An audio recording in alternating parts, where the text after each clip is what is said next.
세 번째 헌금 봉투를 손에 쥐고도 저는 한동안 내려놓지 못했습니다.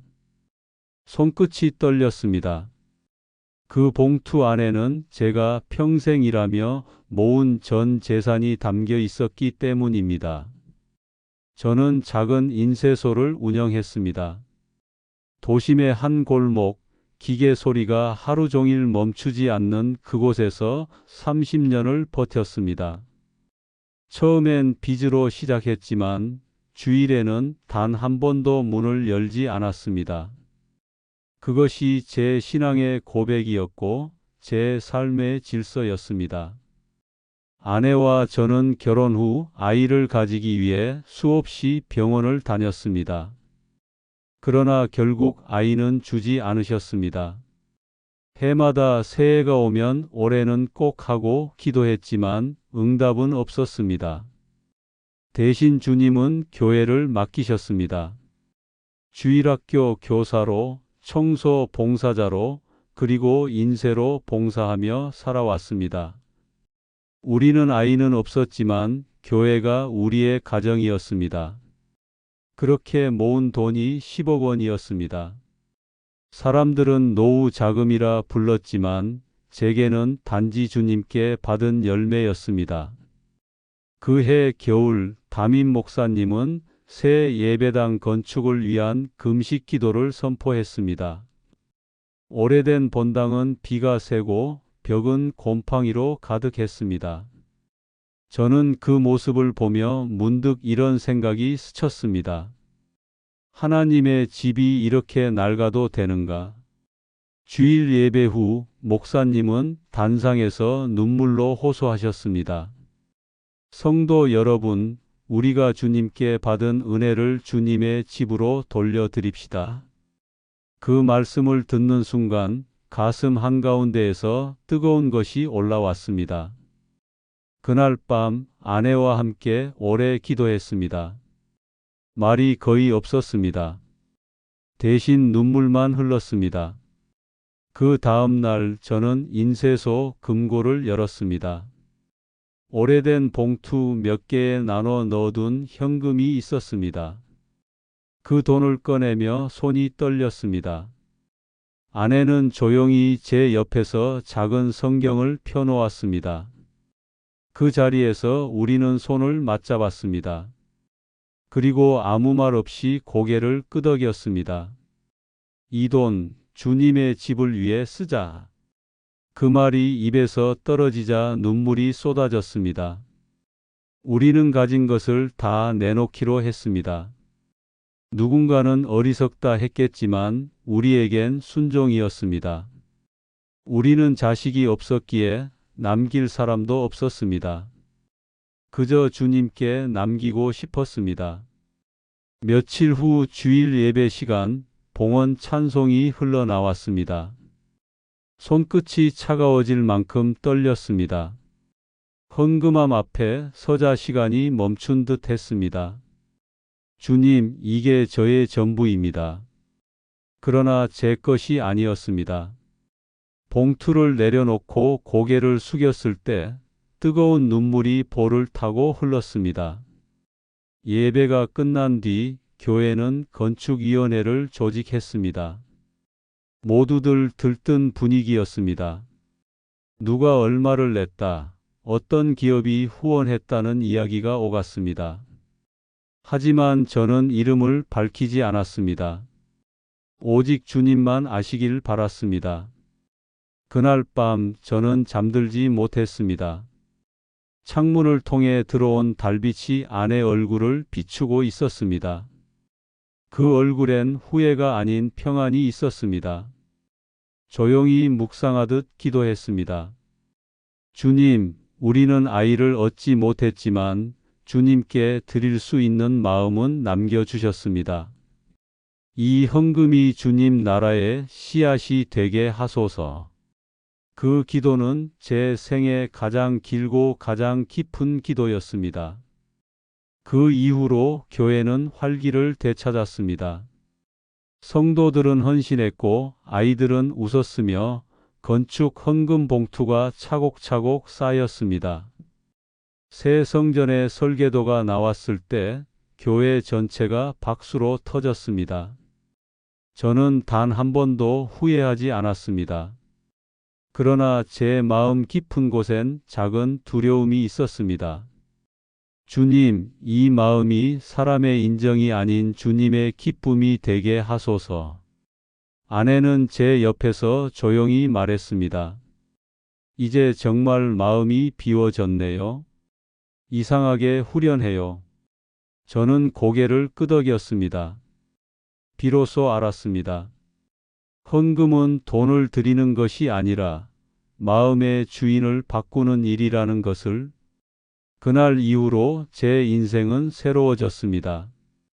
통장 잔고는 0이 되었지만 마음에는 이상한 평안이 밀려왔습니다. 세상 사람들은 이해하지 못했을 것입니다. 그러나 그날 저는 주님 앞에서 이렇게 고백했습니다. 이제 제 전부는 주님 것입니다. 그것이 제 인생의 가장 평안한 날이었습니다. 공사는 생각보다 빨랐습니다.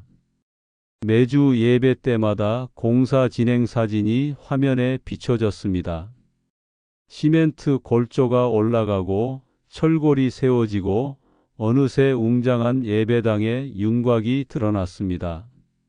성도들은 그 모습을 볼 때마다 할렐루야를 외쳤습니다. 담임 목사님은 연신 감사하다는 말을 반복했고 건축위원들은 교회 역사에 남을 일이라고 자랑했습니다. 저는 늘 뒤편 자리에 앉았습니다. 이름이 알려지는 것이 두려웠습니다. 누구도 제가 그 헌금을 드렸다는 사실을 몰랐습니다. 단지 마음 한구석에서 이렇게 생각했습니다. 이 모든 건 주님의 일이다. 나는 그저 한 조각일 뿐이다. 2해가 지나 마침내 새 성전이 완공되었습니다. 푸른 지붕과 하얀 벽돌, 유리창 너머로 쏟아지는 햇살이 눈부셨습니다. 헌당 예배 날 교회 앞마당에는 화환이 가득했고 수많은 성도들이 손에 성경을 들고 서 있었습니다. 그날 저는 새 예배당 문을 처음 열며 가슴이 벅차올랐습니다. 눈물이 났습니다. 주님, 이 집이 주의 이름으로 세워졌습니다. 그 감격 하나로 그동안의 수고가 모두 보상받는 듯 했습니다. 예배가 시작되고 찬양대가 노래했습니다. 내 평생에 가는 길 순탄하여 그 순간 제 마음은 뜨거운 감사로 가득했습니다. 목사님은 단상에 서서 눈물로 감사 인사를 전했습니다. 이 모든 것은 이름 없는 성도들의 헌신 덕분입니다. 순간 박수가 터졌습니다. 그러나 제 손은 올라가지 않았습니다. 이름 없는 성도들. 그 말이 이상하게 가슴을 찔렀습니다. 물론 처음엔 이름이 없어도 괜찮다고 생각했습니다. 하지만 그날 저는 알았습니다. 사람은 누구나 기억되길 바란다는 사실을. 예배 후 성도들에게 감사패가 수여되었습니다. 건축에 헌신하신 김 권사님, 이 집사님, 사회자의 목소리가 이어졌습니다. 그러나 제 이름은 끝내 불리지 않았습니다. 심지어 그보다 훨씬 적은 금액을 헌금한 사람들에게까지 작은 상패가 전달되었습니다. 박수 속에서 제 귀는 멍해졌습니다. 마치 제 존재가 교회 안에서 사라진 듯 했습니다. 사람들은 기뻐했지만 제 마음은 얼음처럼 식어갔습니다. 그날 밤 집에 돌아와 아무 말도 하지 못했습니다. 아내는 조심스럽게 물었습니다. 여보, 이름이 왜 빠졌을까요? 저는 대답하지 않았습니다. 창밖으로 비 내리는 소리만 들렸습니다. 며칠 뒤 담임 목사님을 찾아갔습니다. 조심스레 말씀드렸습니다. 목사님, 제 이름이 명단에서 빠져 있더군요. 목사님은 미소를 지으며 이렇게 말했습니다. 장로님, 오른손이 하는 일을 왼손이 모르게 하라 하셨잖아요. 하나님께서 아시면 충분하지 않습니까? 그 말이 옳다는 걸 알았습니다. 그러나 그 말에 어조가 이상했습니다. 온기를 느낄 수 없었습니다. 오히려 제 안에 무언가가 조용히 부서졌습니다. 며칠 뒤 교회 게시판에 헌신자 명단이 붙었습니다. 거기에도 제 이름은 없었습니다. 대신 목사님의 이름이 가장 위에 적혀 있었습니다. 총괄 건축위원장 담임 목사.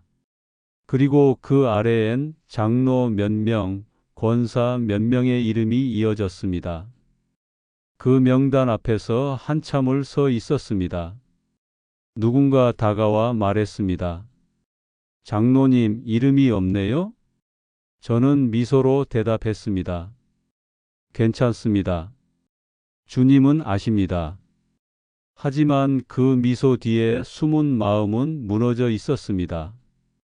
시간이 흐르며 마음속 불편함은 커져만 갔습니다. 감사패를 받은 이들은 축하받았고 교회 분위기는 잔치 같았습니다. 그러나 이상하게도 제 발걸음은 예배당 문턱에서 자꾸 멈췄습니다. 예배 시간마다 마음이 집중되지 않았고 찬양 가사 하나하나가 가슴에 닿지 않았습니다. 이게 교회일까? 내가 믿어온 교회가 이런 곳이었을까? 그 무렵 교회 안에서 들려오는 말들이 있었습니다. 누가 제일 많이 냈다더라. 누가 이름을 빼달라 했다더라. 사람들의 입에서 신앙이 아닌 돈의 이야기가 오갔습니다. 그리고 그 이야기 속에는 언제나 누가 중심이냐는 비교가 있었습니다. 저는 점점 침묵했습니다. 주님께 드린 일이었으니 사람의 일로 흔들리지 말자 다짐했습니다. 그러나 마음은 자꾸 흔들렸습니다. 교회는 점점 커졌고 성도 수는 2배로 늘었습니다. 새 성전의 냉난방은 자동으로 조절되었고 화려한 조명 아래 찬양은 더 커졌습니다. 그러나 그 안에서 저는 점점 작아졌습니다. 하루는 예배가 끝나고 집으로 돌아오는 길, 아내가 조용히 말했습니다. 여보, 우리가 잘못한 걸까요? 왜 이렇게 외로울까요? 그 말에 저는 잠시 멈춰 섰습니다. 그리고 이렇게 답했습니다. 우리는 주님께 드린 거야. 하지만 사람에게 상처받은 거야. 그날 밤 잠들지 못했습니다. 주님께 묻고 또 물었습니다. 주님, 정말 오른손이 하는 일을 왼손이 모르게 하는 것이 옳다면 왜 이렇게 마음이 아픕니까? 답은 들리지 않았습니다. 오직 한 구절이 떠올랐습니다. 사람에게 보이려고 그들 앞에서 너희 의를 행하지 말라. 마태복음 6장 1절. 그 말씀이 가슴을 찔렀습니다.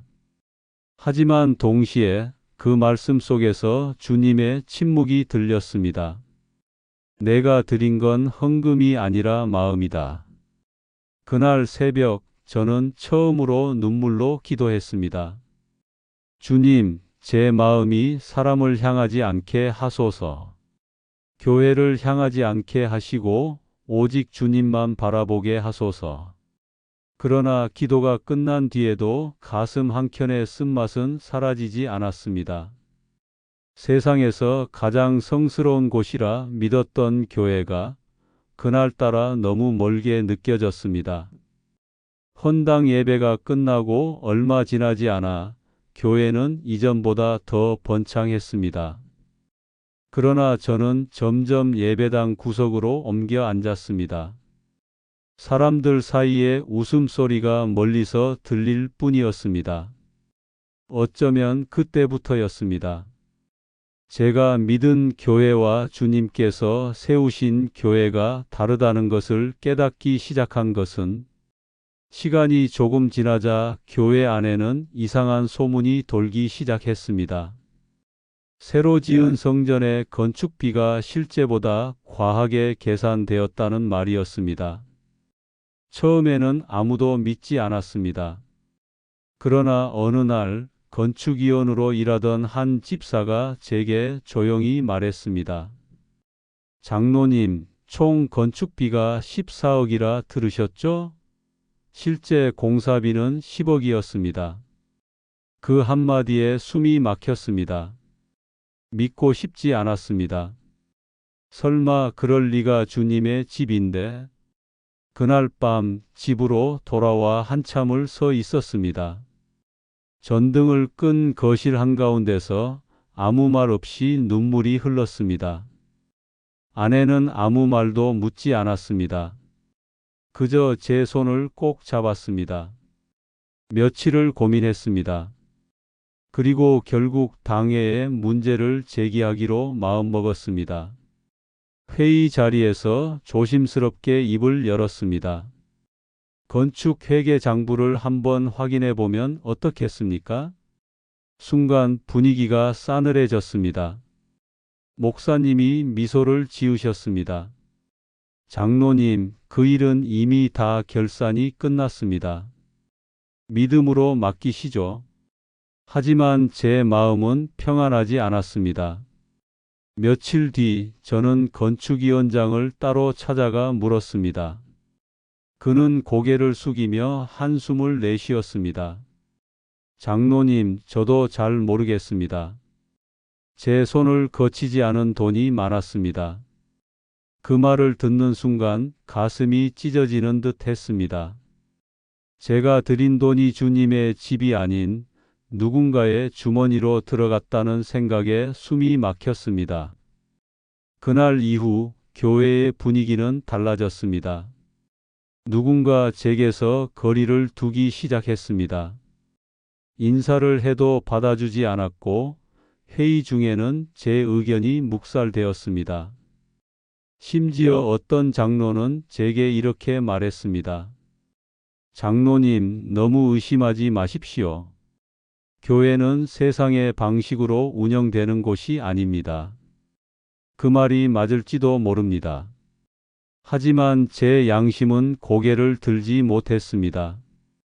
저는 단지 하나님의 집이 깨끗해야 한다는 믿음 하나로 움직였을 뿐이었습니다. 그러나 그 믿음은 교회 안에서 이단 취급을 받았습니다. 며칠 후 주일 예배에서 목사님은 설교 중에 이렇게 말씀하셨습니다. 요즘 교회를 흔드는 사람이 있습니다. 사탄은 늘 내부에서 역사합니다. 그 말이 끝나자 예배당 안의 시선들이 제 쪽으로 향했습니다. 저는 고개를 숙였습니다. 가슴이 조여왔습니다. 그날 이후로 제 자리는 점점 뒤로 밀렸습니다.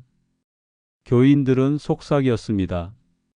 장로님이 요즘 왜 저러실까? 마음이 교만해지셨나 봐. 그 말들이 공기 중을 떠돌며 제 가슴을 찔렀습니다. 이상했습니다. 저는 교회를 사랑했을 뿐이었습니다.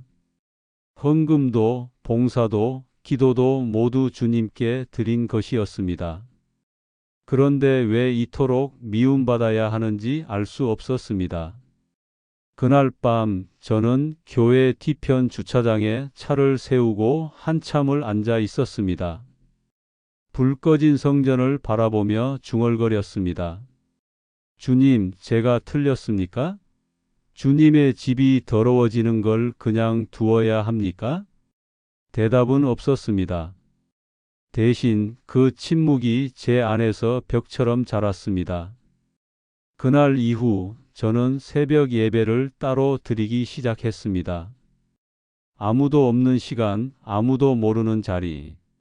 그곳에서 무릎을 꿇었습니다. 하나님, 제가 잘못된 길로 가고 있다면 멈춰 세워 주소서. 그러나 진실이라면 드러나게 하소서. 기도가 끝나면 늘 눈물이 흘렀습니다.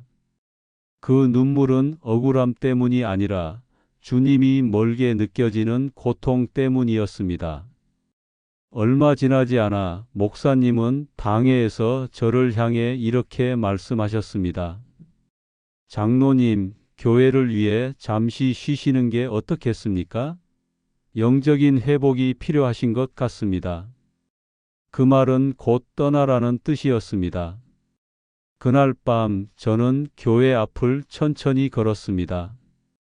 불빛이 꺼진 예배당을 바라보며 마음속에서 어떤 목소리가 들렸습니다. 이곳은 이제 주님의 집이 아니다. 눈물이 흘렀습니다.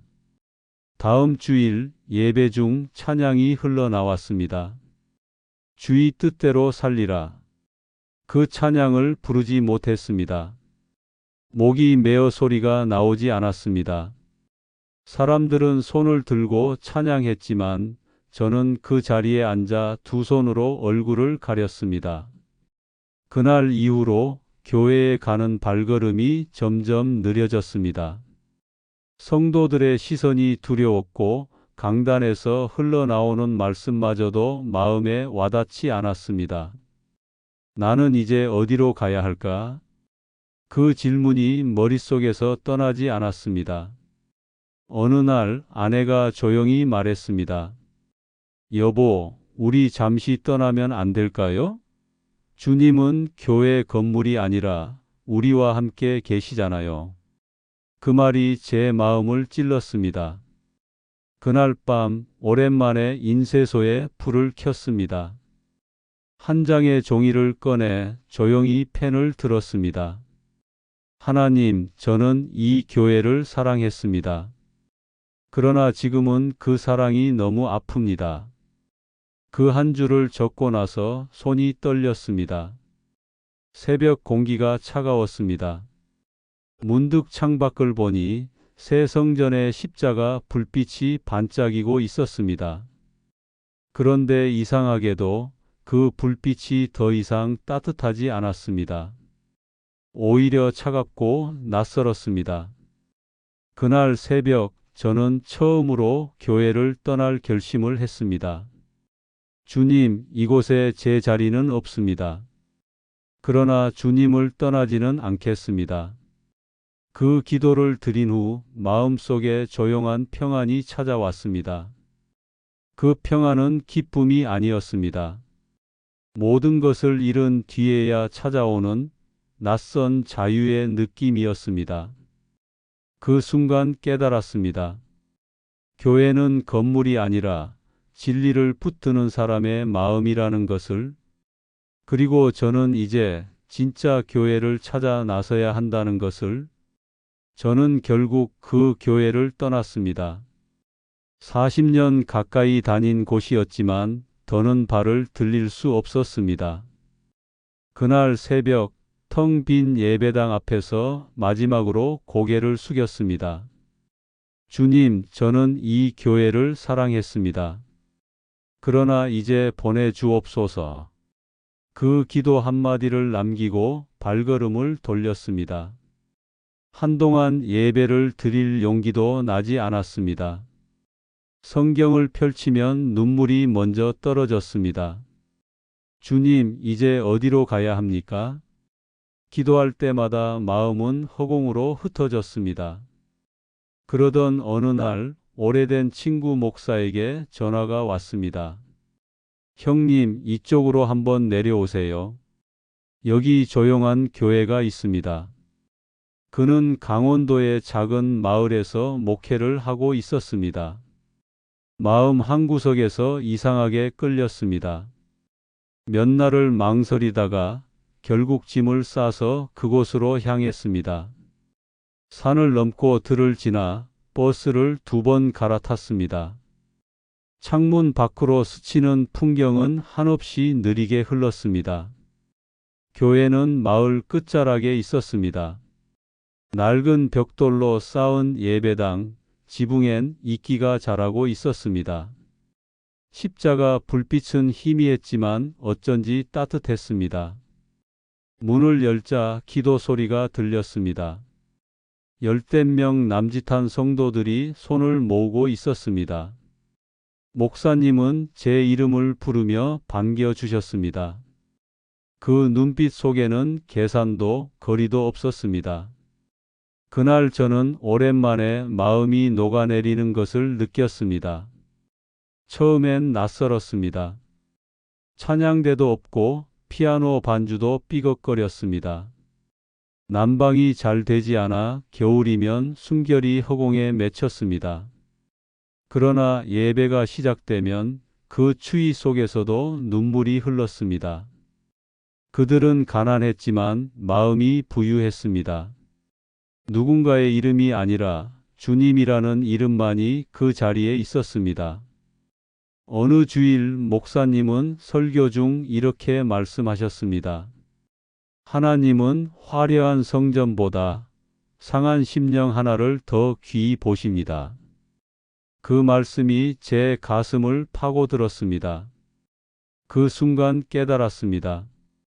제가 떠나온 것은 교회가 아니라 주님이 아니었다는 것을. 주님은 여전히 제 안에 계셨고 다만 제가 사람을 교회라 착각했던 것이었습니다. 시간이 흘러 저는 다시 섬기기 시작했습니다. 예배당 청소를 돕고 찢어진 찬양집을 재본했습니다. 인쇄소에서 일하던 손이 다시 종이 냄새를 맡았습니다. 작은 손길이었지만 마음이 살아나는 느낌이었습니다. 어느 겨울 교회 지붕이 새기 시작했습니다. 비닐로 덮어도 물이 스며들었고 난로는 자꾸 꺼졌습니다. 목사님은 한숨을 쉬며 말했습니다. 공사비가 300만 원 정도 든다네요. 조금 모아 보겠습니다. 그날 밤 저는 잠을 이루지 못했습니다. 한참을 기도하다가 통장을 열었습니다. 이건 말하지 말자. 아무도 모르게. 다음 날 새벽 온라인 헌금을 보냈습니다. 주일 예배가 열리던 날 목사님은 울고 있었습니다. 지붕 공사비가 정확히 채워졌습니다. 누가 하셨는지 모르지만 하나님이 아십니다. 그 말을 듣는 순간 심장이 뛰었습니다. 아무도 모르게 그러나 하나님은 아셨습니다. 그날 예배 중 제 눈에서는 눈물이 멈추지 않았습니다. 이것이 진짜 헌금이었습니다. 사람의 이름을 세우지 않고 주님의 이름만 남기는 일. 며칠 후에는 보일러가 고장 났습니다. 추운 겨울이었지만 누구도 불평하지 않았습니다. 그때도 저는 조용히 500만 원을 보냈습니다. 아무도 몰랐습니다. 그저 주님 앞에서 다시 드릴 수 있음이 감사했습니다. 그 후로 교회는 달라졌습니다. 비가 내려도 찬바람이 불어도 예배는 멈추지 않았습니다.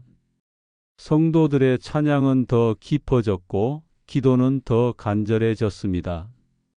저는 매주 예배당 구석에서 무릎을 꿇었습니다. 주님, 이곳이 진짜 교회입니다. 화려하지 않아도 따뜻합니다. 이곳에 주님이 계십니다.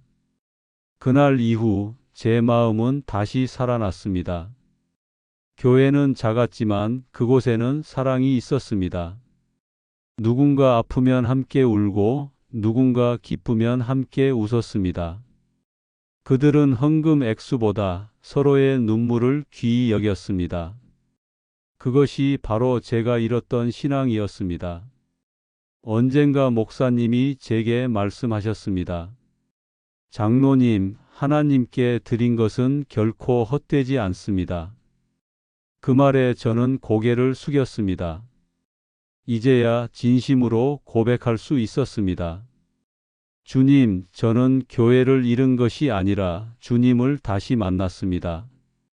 그날 예배가 끝나고 문을 나서며 하늘을 올려다 보았습니다.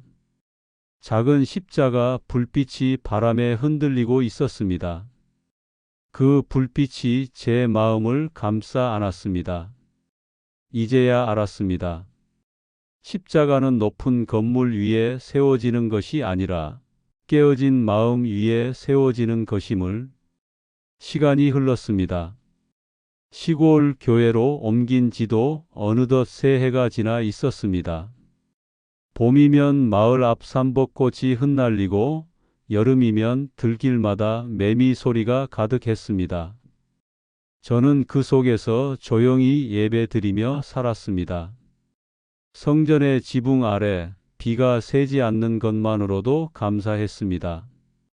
그 무렵 오래 다니던 옛 교회의 소식이 들려왔습니다. 누군가 익명으로 건축비 사용 내역을 신고했다는 이야기였습니다.